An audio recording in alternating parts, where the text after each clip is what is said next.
Imagine the dazzling lights, the sound of the waves crashing, and the thrill of a bustling city that never sleeps. Welcome to Atlantic City, a symbol of excitement, glamour, and high-stakes gambling.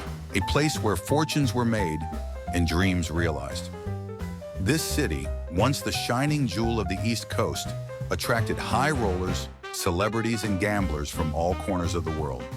The boardwalk was lined with lavish hotels, luxurious casinos, and neon signs that shone like stars in the night sky.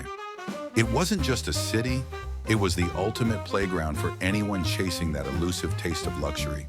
But as with all great empires, the story of Atlantic City was not meant to last forever. What started as a beacon of entertainment and indulgence slowly began to fade, and the once thriving casino hub was faced with inevitable decline. Yet one name stands out among the ashes: Donald Trump. His vision and ambition would leave a lasting mark on the city, and his casino, Trump Plaza, would rise to be one of the most talked about landmarks of the Atlantic City skyline.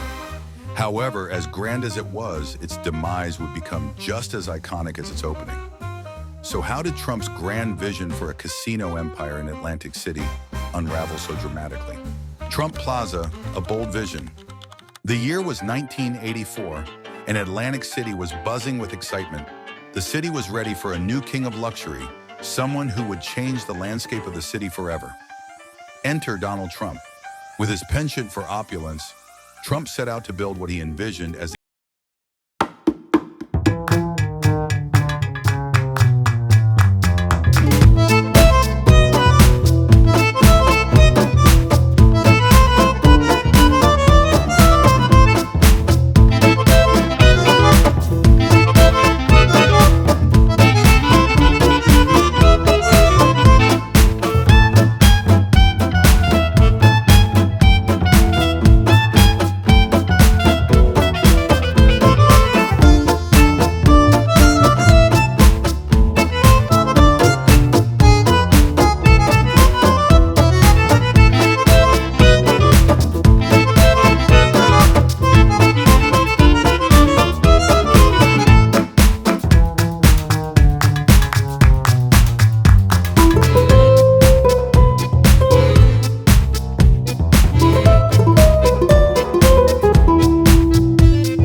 class of gamblers. Trump wasn't looking to cater to just anyone. He was aiming for the big fish, the elite, the movers, the shakers. The problem? The high rollers never really showed up. The highs and lows of the casino empire Trump Plaza was meant to be the golden child of Atlantic City. With all the glitz and glamour, the casino should have been a magnet for the rich and famous. But in reality, Trump Plaza struggled to meet expectations. In its first year of operation, the casino brought in a meager $144,000 in pre-tax profits. This was nothing more than a drop in the bucket when it came to the high-stakes gambling world. Trump was quick to double down, expanding the casino and buying up additional properties to try to turn things around.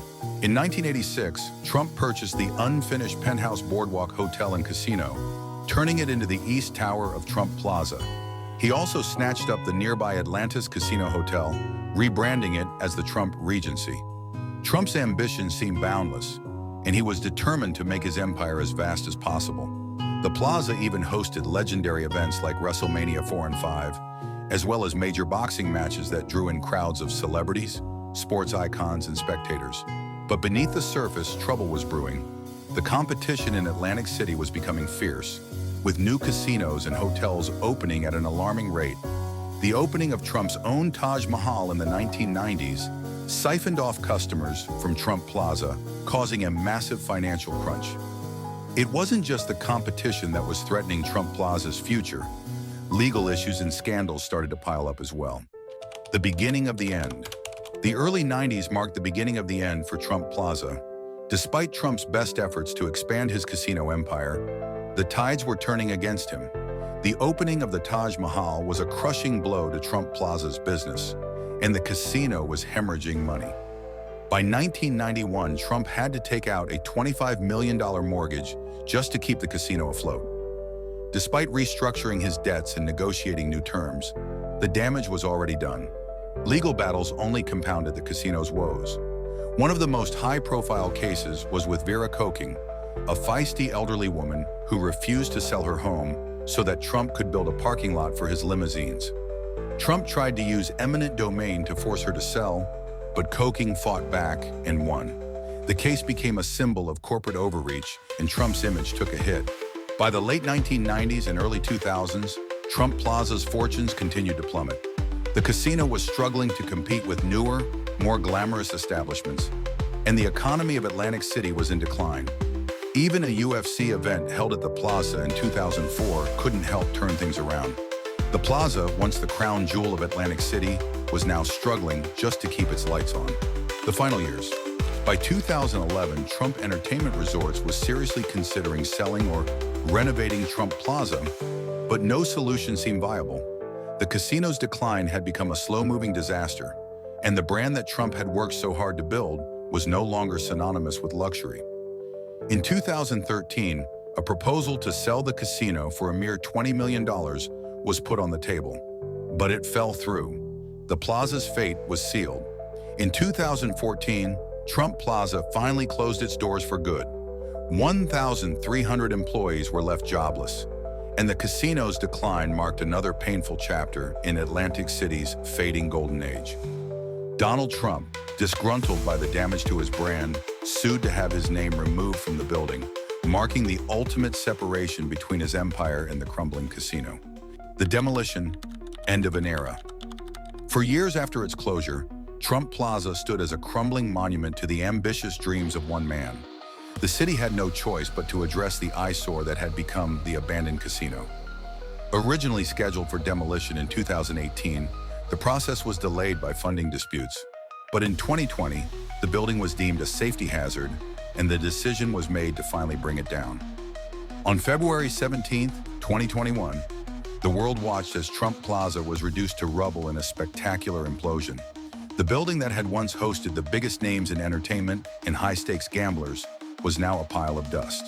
The end of an era was marked with a single, thunderous boom as Trump Plaza collapsed, taking with it the dreams of grandeur and excess that had once been its foundation. What remains of Atlantic City? Today, Atlantic City is a city in transition. New casinos rise, old ones close, and the iconic boardwalk still attracts tourists seeking a taste of nostalgia. But Trump Plaza's story will always be remembered as one of ambition, spectacle, and ultimately failure. Was Trump Plaza doomed from the start, or was there a chance it could have been saved?